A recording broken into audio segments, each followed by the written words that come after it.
Hello, everybody. Welcome back to the Pink Print Podcast. Today we're sitting with Romi. She is the founder of Romi Basha Clothing, and we're going to be talking about how she built her brand, how it's so timeless. It's been going on for 10 years now, right? Yeah. How you built this from actually into longevity. So let's hit it. Yay! Thank you guys for having me. Of course.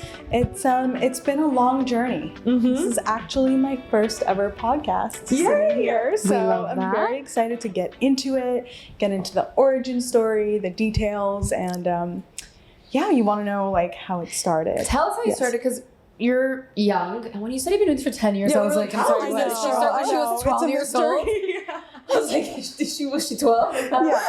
So you started really young. Yes. So tell us a little bit what got you into starting your own business at such a young age. You were in high school. Yeah. A little bit of background. I come from a family of jewelry designers. My grandfather had a business on Madison Avenue for 30 years. Wow. And it's still around today. I wear all his stuff. I love it.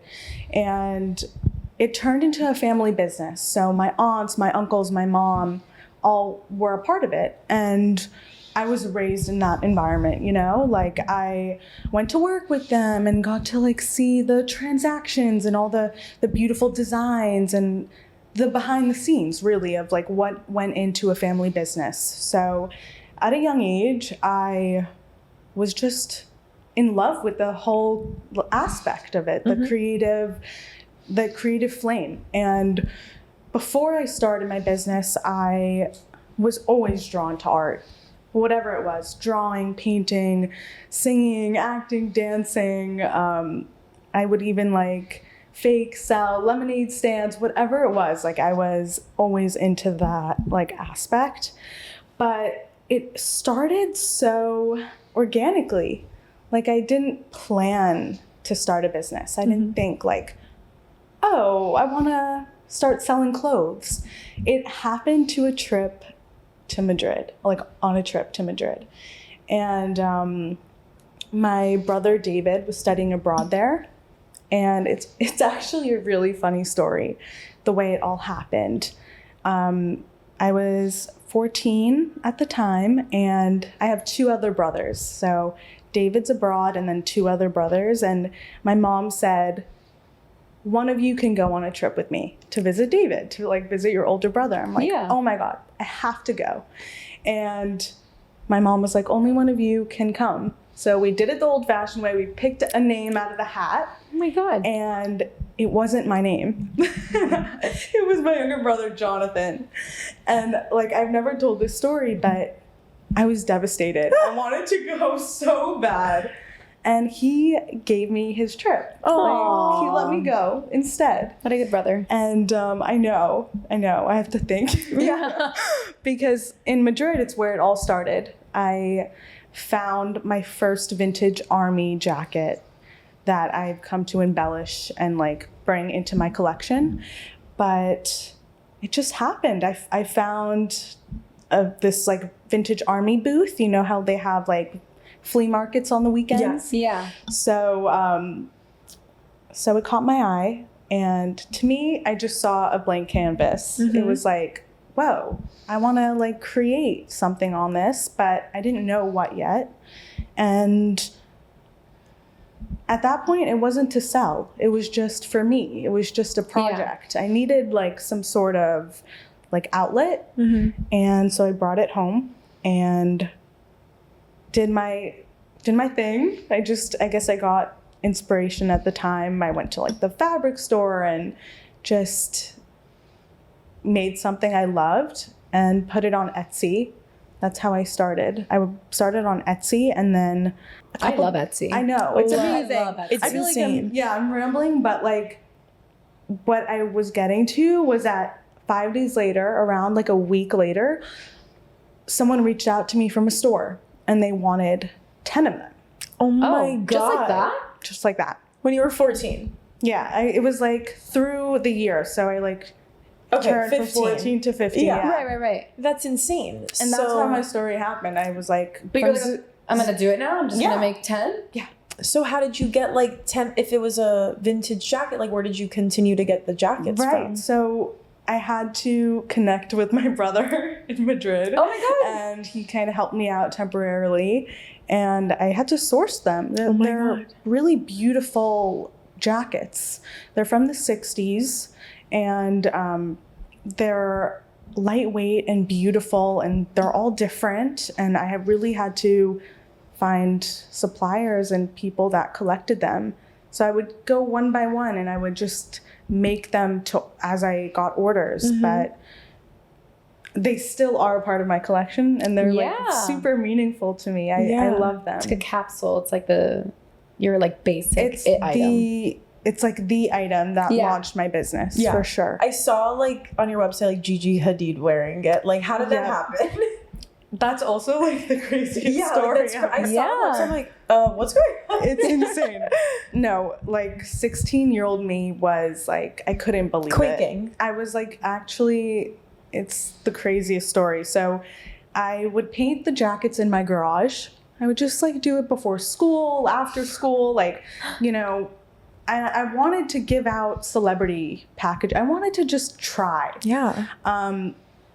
And I made her one just on a whim, and You sent it to her? I sent it to her as a gift through my grandfather's company. Like, it was a long shot. Yeah. It was a complete long shot.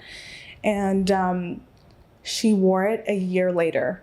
I had completely forgotten that I've given it to her. It was like out of my brain. Like, I went on with my life. Like, I didn't think twice about it. I'm like, whatever. Like, I tried. I was in Israel at the time in the Dead Sea. I was like on those, like one of those organized trips. Yeah. And I'm like literally floating in the Dead Sea. And my twin brother, he like runs up to me. He's like, Mom needs you to check your phone right now. And like, it was 4 a.m. for her. And she's like calling me. Oh my God. And You're she's like, what the hell's going on? She's like, check your phone. And like Gigi was just paparazzi'd. Oh in the my airport. God, that was like the perfect time. It That's was crazy. Everything I could have dreamed, like beyond what I could have imagined would have happened. And once she wore it, it was like everyone wanted that. But At that point, had you already established your own brand, or were you still selling on Etsy like to other stores? I had my own website. Okay. So you're already like selling directly. I moved from Etsy pretty early on in my business. I love Etsy though. It's amazing, but at that point I got on Wix and like I got a lot of great content from Gigi, but no one knew where it was from. No one was mentioning my name. So the Daily Mail, Cosmo, People, they were all, you know, writing articles on it, but no one was saying where it was from because no one knew that, you know, it was my So piece. how did you get them to connect the dots? So I had to reach out to all the editors and all the journalists. You know how it says like the article and who it's by. So I would like have to cold call them basically and say, hey, can you edit this article and mention my name? Because I wanted to build off of that. Absolutely. Like reputation, that like major event. Of course. So some of them mentioned me and some of them didn't, but like I still got a lot of attention from it. And that what she wore was now called the Gigi jacket. So it was named after her. Oh my God, that's really nice. Everyone wanted the Gigi, like with their own name, and you can customize your colors, like your stripe colors, and You can still do that? yeah. Very cool. Wow. We need to get ourselves a It's Gigi still jacket. 100%. Yeah. So how have you like scaled it from, I mean, do you hand make every single piece still like yourself? So I feel like with any business, this is such a challenge. I mean, obviously This is like- you can't probably. Right. Yeah. I started doing everything by hand and doing it locally. So I would have a lot of help. I would cut the fabric myself. I would make the sample myself and try and have each piece have a little bit of like a hand touch to it, because that's important to me and it still is. But at this point, you know, to scale, we've had to really like outsource. Absolutely. You have to. And we do a lot of custom work still. I don't want to like let go of that. In my business, it's really important that I have a point where I can interact with the product and like me goes into it. So I'm slowly scaling. I'm in the process of it, but I prioritize a custom element. I still offer it in a lot of my products. I do trunk shows where people can actually customize on the spot, and I order very few quantities. So I like to keep my collections very small, not waste, just be very mindful about what I'm like bringing into my line. But scaling is it's such a gray area. No one really talks about going from a small business to a medium business to you have like large scale businesses, but it's so ambiguous. So I'm like navigating. I'm like, okay, do I buy 50 of these? Do I buy 100? Like, it's hard to gauge what you're gonna sell. And especially if the shows don't they happen in the future. So you kind of just have to predict what buyers are gonna want what and what does well. So what are we gonna keep in the line, I'm really curious to know at what point when you were 15, 16 that you were like, oh yeah, this is fun, I'm creative, I'm making these pieces and I'm selling them on Etsy and then on my own website, to you being like, no, this is actually the business that I want to pursue. Because I feel like when you're young, people have so many ideas and they're like, oh, I want to do this, I want to do that, but no one actually, not no one, but very few people actually end up pursuing that and making it their real baby, they forget about it. So at what point were you like, no, this is legit and I'm going to pursue it? Was that always your intention, or was there a shift? That's such a good question. Because at first it was just a creative outlet for me. I moved from New York to Jacksonville in the summer of 2015. So my business was brand new, and I brought it with me, and it helped me overcome a lot of challenges with that move, and it became just an outlet that I could just create. But I was still such a baby. I didn't think... That's why it's a business. I didn't think about it. I really, throughout high school and even through college, college is when I started really feeling that friction, because I was balancing school and my studies versus maintaining the business. And at some points I was like, school is just taking up too much of my time. I want to do my business full time. That's kind of when it started becoming more real in my life, because I didn't want to lose it. And I try not to sacrifice my studies. I got my degree, I graduated, but only after I graduated, I was I hit the ground running. I was I'm doing this full time. I'm ready. Yeah, I want to try. I want to give it a chance. Yeah, because now it has my full attention. I'm not studying. I'm not in Gainesville. College was still kind of a test, a testing ground for me. So once I got out of college, it's okay, I'm gonna have nothing else to do. Yeah, I have to choose. Talk about longevity. It's so interesting how people always think what business can I start, or what can I do, and it could just be something that you take from when you're young that you've always been passionate about, and you can actually try to pursue it. I think of for example, when I was in high school, I took pictures of food and views from the kitchen. Sure, maybe it could be something now if I put the attention to it. Yeah, but I didn't. It was a hobby. But I'm just saying, some people are so lost, and it's maybe it's just going back to your younger self, to what you liked, and actually giving it a shot. Like you said, you were obviously already selling things, but giving it a real shot post college, you can make it happen. I think sometimes 100%. It's not so difficult to come up with an idea. You just have to go back into yourself. Right. A million %. Back to your roots. I feel creativity is such a interesting concept for me, because it's associated with my business. So you have some parameters. It's creativity, but in a box. Yeah. You have to, it has to feel premeditated and very intentional.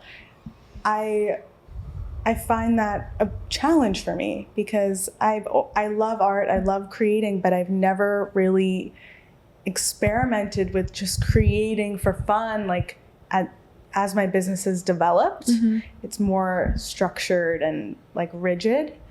But I think if you can bring that childlike essence into into anything you do, just like for the sake of it and like not really attaching to the outcome is always great because, it's coming from a happy, content place, non-judgmental.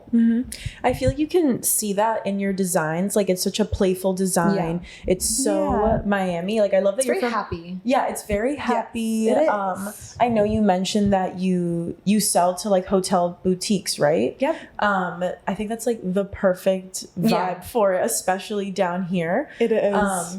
How like I'm curious as to how it came about from them to like buy from you and like trust you in your product. Like you're obviously like a young girl. I'm sure that must have been some sort of struggle in some capacity. Yeah. So I'm just curious, like at such a young age, how you were able to negotiate such significant deals. And even now you're still very young. Like I saw you're working with Love Shack Fancy. That's so cool. That's so like, cool. Thank you. How do you how did you overcome like those I want whatever's challenges? coming from that collab. She is addicted to Love Shack Fancy. Oh my I gosh. That's a great question too. It takes a long time to build relationships and reputations for people to trust you. Like even as a consumer, it takes a long time. Like for someone to actually go to your website and convert. But I think partnerships are really important. Associating with the right people. I have a really great rep who shares my line, and she's like the liaison. Like she helps me expand to the stores that she has relationships with. And I think every brand should have a representative because I can't do it all. I love to be a part of everything, but I think it's important to like let go in certain aspects. Absolutely. And she has really been such a great team member for our business. But with Love Shack, we pursued them directly. And I pursued them in college, and they turned me down a couple times. They basically, what they do is they give a platform for female-owned businesses, small businesses, and they host them for trunk shows. So like little pop-ups Friday through Sunday. And I really wanted that. Like at the time, I wanted to take my business to the next level and work with them because they're such an amazing company and their founder is amazing. And I really resonate with her too. But I guess just figuring out who you want to be associated with and being persistent, because one day they said, okay, we'll try you out. And that was like 3 years ago. And I'm still like working with them and traveling for them. And I've been all over.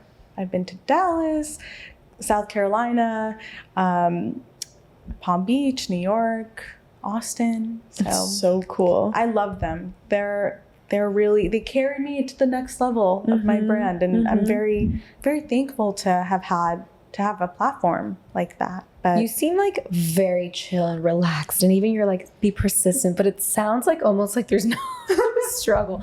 I don't want to say that, but you carry yourself with so much grace. Thank you. 2 questions. What were your biggest challenges that you had to get over? And number 2, how do you balance, because you seem like you're so grounded and centered, how do you balance these challenges and not making yourself go nuts? I go nuts often. I'm like, you seem so calm. She's like, I've been trying for so long. I don't know. Wow. I've been trying so long. Just to cover. No, or even like, how about the challenge? She's like, oh my gosh.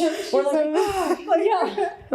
the challenges are like, with success, there are challenges. What was your biggest challenge for you personally? Because I'm sure everyone has a different, I think it sounds a little cliche, but setting boundaries. Oh no, that's so not cliche. In terms of like friends, work relationships, families, In business? Setting boundaries within my own business. Yeah. Because for the past 2 years, I graduated in 2022 and I've lived at home since November. So around 2 years, I was doing it every day, nonstop. I was waking up, living, breathing, sleeping it. And that was in my parents' home. And it got very consuming. And I didn't understand how to set boundaries within my business because I internalized it, and it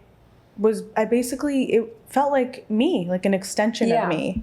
And so I thought, okay, the more work I do and the harder I push myself, the greater the outcome. But my mentality wasn't so healthy at all. Yeah. And towards the end, it's still an ongoing challenge, like every day is, but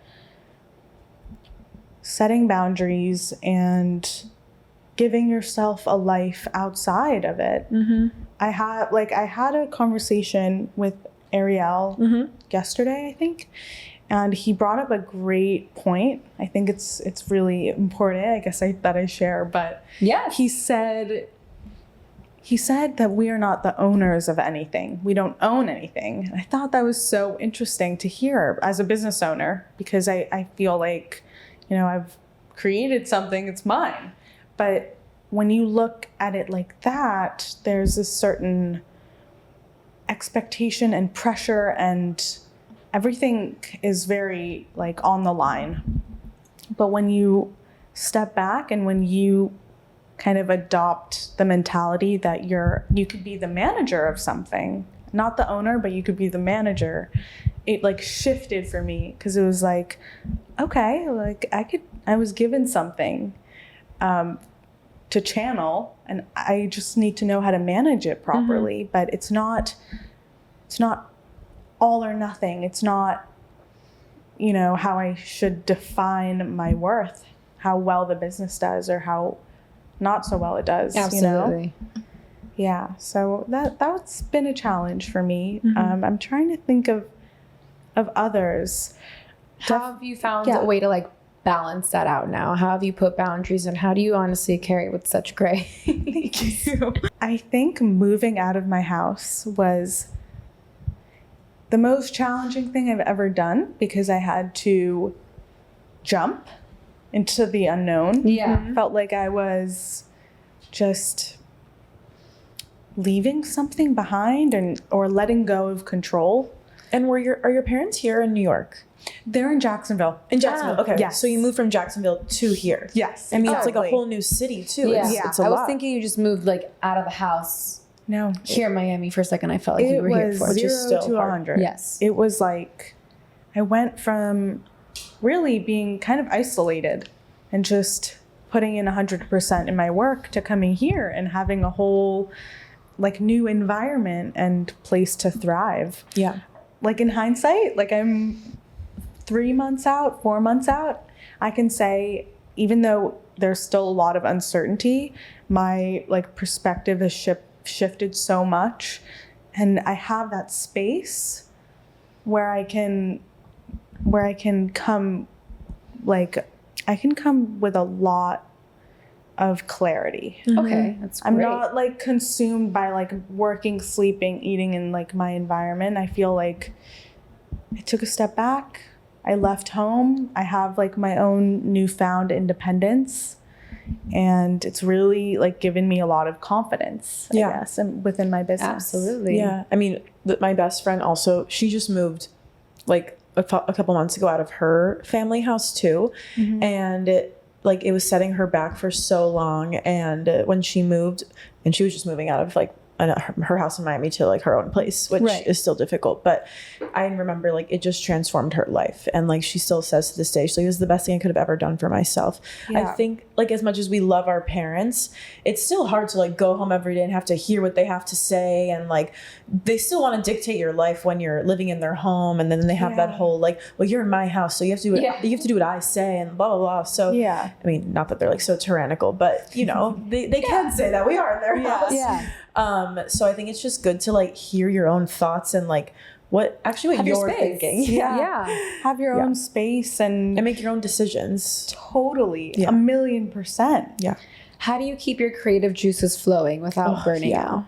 Oh my gosh. Especially when it's like you're like your income is on the line. I feel like sometimes it's just so, I don't know, you get stuck. Because even us with our personal brand, like we get so lazy and like we don't make money from it. It's just like to build rapport for our businesses. And we sometimes are like, oh, we need to do better with Instagram, but then like we don't, because it's like we're like, oh, I don't feel like it. Like if we're not just thinking about something to post. Totally. It's hard to keep a constant momentum going. It's like it's a balance. I think because within my business I've come into creating with such like a one-track mind that I'm searching for like other outlets to kind of alleviate that. But that's not to say I can't create for my business from like a calm, collective place. I think it's more about the mindset that I'm still working on, but I will bake sourdough or like I'll pick up a new hobby. I'll bring you some. Like you'll do something so separate to it. Yes. I need some sort of outlet. So I'll like bake something in the kitchen or collage or like make a new piece of art for my apartment or I'll, like go thrifting or like just try and like create separation that isn't associated with my business, because I think inspiration can hit anywhere. And especially if you're not thinking about it. So I think that's super valid. I think like I want to know how, from when you were so young to now, how you decided like to build this business. And I'm sure there were so many times where you were like, I'm not making money, I don't want to do this anymore, like I could just go get a job and like have a stable environment. Like what is your why, and like how did you keep doing this for so long? Because I know like every entrepreneur, like it takes years and years and years to make a lot of money and like be successful. As we've learned from this podcast, success doesn't happen overnight. No, it doesn't. He's been doing this for a decade. That's crazy. It doesn't. That's what I'm saying. Like that is so impressive, because so many people would have quit after 2 years, like easily. Thank you. Or just like, I'm in college, I'm partying, I'm just like doing my excuse in the world. Like, just like life. Being like, okay, I'm just over it. You know? So like, what is your why, and how do you keep going? This is like such a good, like, you guys don't understand. This question is super meaningful to me because I also, like, my why changes constantly. And I think it's okay if it does.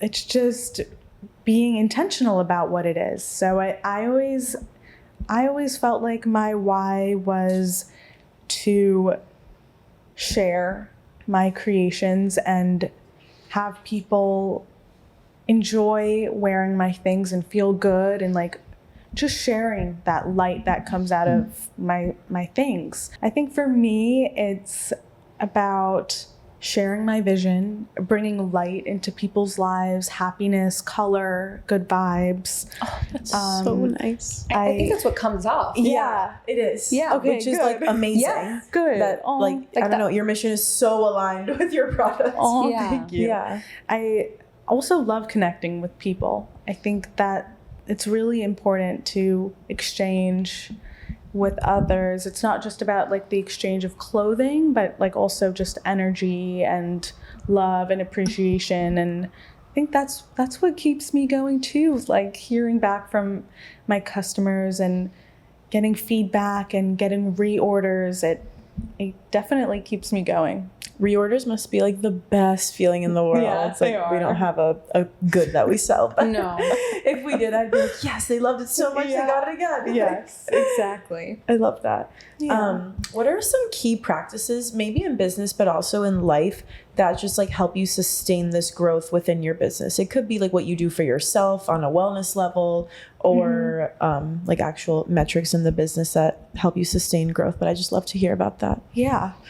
I think meditation always has been such a staple in my routine, especially like right before bed. I've gotten so used to doing that just to unwind and release everything from the day, because sleep is so important and crucial. Yeah. And like I prioritize that. So I try and shut off maybe like an hour or two before bed. Try not to like scroll on socials. It's still a challenge, but like I think that has really helped me. I've just started Kabbalah. Yes. So that's been amazing. And within the 10 weeks I've been doing it, I've seen really great results. And I feel much more connected to what I'm doing. What's a key thing that makes you feel more connected? Like, what about this practice makes you feel more enlightened? I think just being the observer of your own internal chatter has been so like groundbreaking for me, because I was just listening to that voice in my head and I guess obeying it or just accepting it. But once I actually started to hear it, I was like, this isn't helpful. Like, it's just anxious and loud and always consistent. And I wanted to hear what was underneath that, what was underneath that, and try and connect more to that quiet, calm energy, you know? Absolutely. But I think it's an ongoing process. You can't just like one day wake up. Maybe you can, I don't know, and not like listen to that voice in your head. It's pretty hard. So when you're making your pieces now, fashion is a very, quickly evolving industry. Yeah. How do you ensure that they remain timeless? Honestly, I feel like this design is in like 10 years ago and I would still wear it now and I would still wear it in the future. Like, how does your creative process evolve with this fast-paced industry? That's a huge challenge too. In this particular industry, designers need to think 1 year in advance. So people right now are releasing and coming up with 2026 and showing it at trade shows and showing it to buyers, and you always have to think like that and like long term. Yeah. So what are you, like a psychic? Like, I don't understand. No, it's how do you guys know what's going to be in a year from now? Yeah. Are you like establishing what's going to be in now? Is that what people do? Do you know what I mean? Maybe it's just up to you guys. It depends how you look at it. Like, there's always something, like, it changes. You can't really predict it, but I guess there are, like, Vogue and, like, they come out with, or, like, Pantone, they come out with, like, color of the year, or, like, what colors are going to be in fall. And I guess just tweaking what I know has already done well. Like, the shirt has been in my line since COVID, around 2021, 2022. And it's been consistently doing well. So I add more colors and I add, like, this is new, but I add darker colors maybe like to transition into fall. And I guess, like, not to make too many changes. If something's doing great, roll with it. I was going to say, I think sometimes, and this goes for any business, like, you don't have to reinvent the wheel. Some things are already done. And even now that you mentioned that this beautiful color just came out, and I think of other brands that I like, they do a lot of the same style, and just different pattern, different fabric, different color. One's a leather, one's a whatever. Like, and we buy it. And I'll buy it. Yeah. So I feel like also sometimes it's like the creative process can just be like tweaking what already works. Definitely. I mean, of course, create different things, but I resonate a lot with that. Like, this is completely different than an army jacket, obviously. It's so different. Your grandfather, you mentioned earlier, has created a very successful jewelry brand. What is one thing you've learned from seeing him run his business that you now incorporate into your own? putting meaning in what you do and in your products makes a much larger impact than, you know, just making something to sell it. Yeah. Just to make money. For me, it's more about like the meaning behind my product. And I think that's what people feel and buy into. And his pieces they are so meaningful. And I'll give you an example. What he is known for is the baby shoe charm. Oh, I need to tell the listeners. My whole family has a baby shoe charm. Shut up. Yeah. Yes. Like when we first spoke about this and you told me, like, I literally like immediately saw it in my head and I was like, she can't be talking about the same thing that I have in my home. Like my whole family has this. I need to see this. Yes. No, I have it somewhere. It's probably at my dad's house, but, like I grew up going to New York because my dad grew up in Brooklyn. He moved there from Sicily.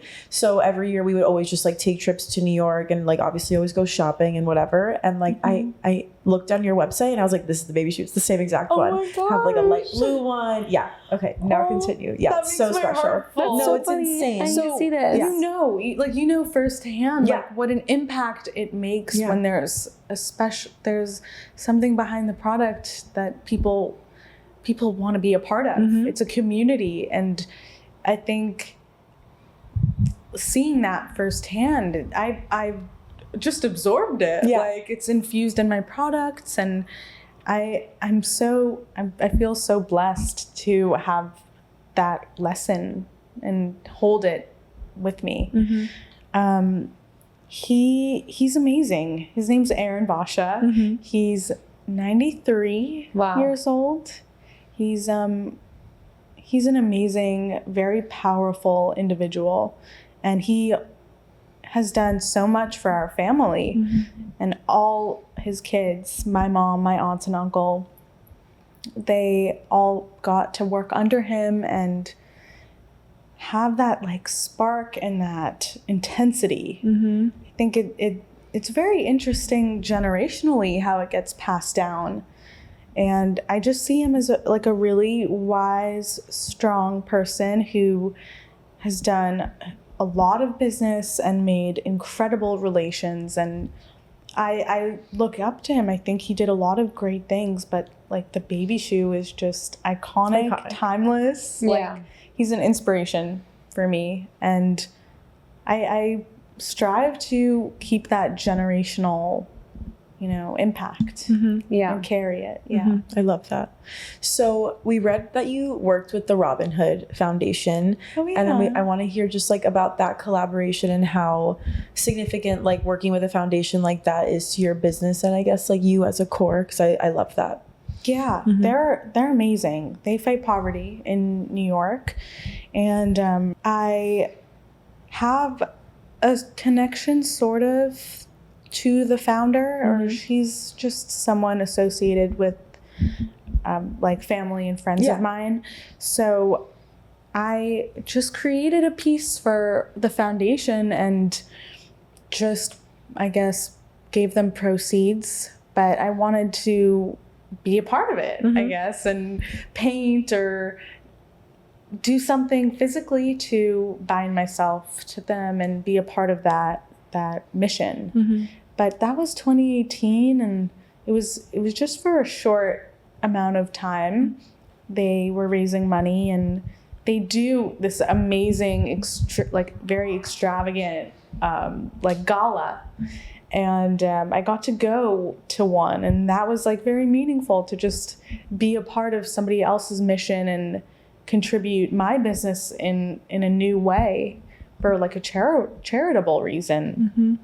That like opened a bunch of different doors for me and made me think about my business in a new way, how I can help others. Absolutely. You seem very intentional, and like meaning behind things really means something to you. So how do you make sure that the partnerships you're doing align? What do you look for in a partnership like Love Shack or Robin Hood? Is it just something that speaks to you and aligns with your messaging, or what do you look for in a good partner?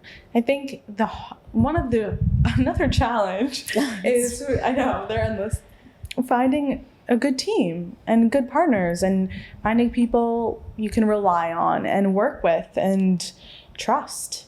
What's the most important thing in a partnership to you? It comes down to how well our products work together. I guess I'm drawn more towards product with meaning. So just like right off the bat with Love Shack, I love her vision. I love that she gives platforms to small business owners like me. So like right off the bat, I want to be a part of that. But our products go really well together that I think it's a energy, like it just clicks. I can feel that, so I pursue it. I think when things match up like a puzzle piece and they aren't forced really, that's like where the magic is for me. I don't know. Besides meditation and Kabbalah, are there any other things that you do for yourself to take care of yourself in this crazy world of entrepreneurship? Yeah. I'm starting to dabble in like new workouts, and I love Melissa Woodhealth. Love. She's we love her. Good. So like, you get it. Yes. So it's so funny. Like I'm like an intense person. Like I like to do like intense workouts, and like if I'm getting into a cold plunge, I want it to be like 1 degree, and I'm getting into a sauna, I want it to be 500 degrees. I'm just, like I'm just an intense, crazy ass person. Yeah. And every now and then I'm like, I'm so comfortable in the gym. Like I don't think anything more. Shut up. It's just my personality, but every now and then, usually during the holidays, I just like need to do like 15 minutes of Melissa Woodhealth a day and like nothing else.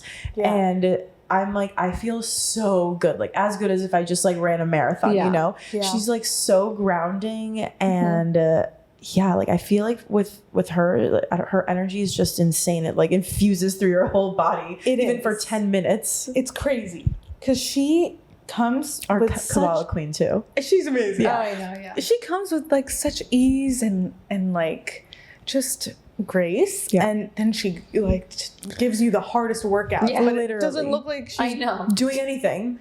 And then you're like, why can't I lift my leg? Yeah, no, it's literally. insane. So I like that she's challenging, but also very safe.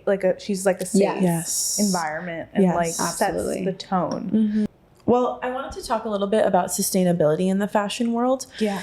How does that play a role now? Because I feel like consumers are a lot more conscious in this day and age. Yeah, with like, obviously you are not selling fast fashion. It's like so curated. But I guess how do you blend kind of like the sustainability role into your vision and your designs? Great question. I'm like you said, like very conscientious, and I keep my minimums very small. I kind of order as I go. I don't order in excess. I don't waste. What I love is that also, I don't know, is everything one size? Yep. Like that must be so helpful too, especially in terms of waste. Exactly. That's amazing. It's easier. It's just been a tool for me because it's easy to work with. Yeah.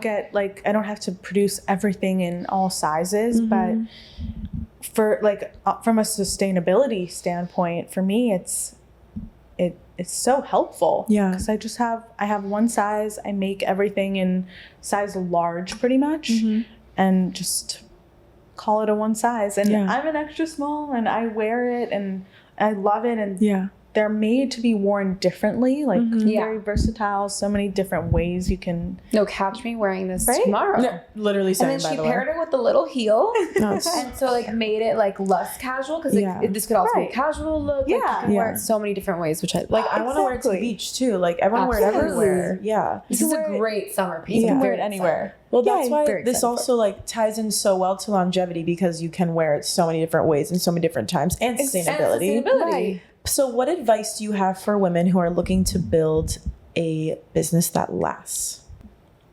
It's coming out of the person. So I think for it to last, you have to feel inspired, grounded, connected with yourself first. I love that. And I'm realizing this now, but you have to put yourself first. It's not, you and the business are not the same. Yeah. You are not an employee or a slave to your business. It's the other way around. The business will fulfill you. Yeah. It's just another aspect of your life that brings you fulfillment and happiness and light. Yeah. But it doesn't define you. I would say right off the bat, create that distinction and take care of yourself first. You don't want to neglect your health. I think that's a big one. To just get in that framework. Mm-hmm. If you want to create longevity, you have to create longevity within yourself. Take care of what you eat, what you do, what you think, say. So I love No, that. we love That's an that. amazing answer. We're going to do some quick, fun, rapid fire questions. Yay, let's do it. Okay, what's your favorite fashion trend of all time? Oh my gosh. I'm like, this is quick fire. rapid fire. Yeah. The baby shoe. Oh, sure. Yes, iconic. Love that. What's your go-to outfit when you're in a rush? This. Let's see. A Romi Love Basha it. shirt. Yeah, jeans, love it. Okay, one fashion piece you could never live without. Oh my God, jeans. Yeah, honestly, that's a good one. Dress it up. I like live and breathe in jeans. Yeah. You know, I would have said that. That's a good one. That is a good one. Yeah. Morning person or night owl? Oh, morning person. Same. If you could have dinner with any designer, dead or alive, who would it be? Oh my gosh. This is such a good one. I'm just gonna say Mira Makati. Who's that? She has an amazing, colorful collection, and she's like a very fun spirit. I need But to look. There's so many. Yeah. Now, Yes, like, there's so many. ugh, You can give okay. us more. Okay, I'll come back to it. Okay. Dream collaboration, any brand or person, which you will now manifest. Claim it now. Yeah, I'm like, claim it now. Oh my gosh. Dream collab. Besides the Pink Print podcast, obviously. Yeah.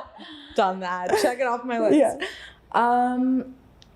Anthropology. Oh, I love that answer. Very cool. Very cool. I You know, love I can them. so see. Obviously. I can so see So going see that. together. Cool. If your brand had a theme song, what would it be? Maybe like Don't Stop Believing. Okay. I don't know. That's a good one. No, I love that. That's the Okay, first thing cool. that came to mind. What is one tool or tip that you would tell our listeners this week to do that their future selves will thank them for? Say yes. I love that. Oh to my something God. that just makes you uncomfortable, or something that you never said yes to before, a challenge, something that scares you. Love that. Oh no. Love it. Romi, where can everybody find you? Where can they shop your Yes. designs? Let everybody know. Oh, okay. So RomiBasha.com is my website. I have an Instagram. I'm carried all over the U.S., but yeah, you can find me locally at the W Hotel. I love. We let's love go to the that. W tomorrow. No, we So- actually have to go. Perfect. Thank you so much, Romi. Romi. Thank you guys. You're amazing. Guys, go shop you. her newest collection, this beautiful color. Especially now that it's Thank you. April and summer is approaching. so Everybody excited. needs this shirt for the summer. It's going to be the shirt of the summer. It's really I cute. know. You said it here first. Yeah. Thank you guys for Thanks for listening. Ciao, Ciao, guys. guys. Bye.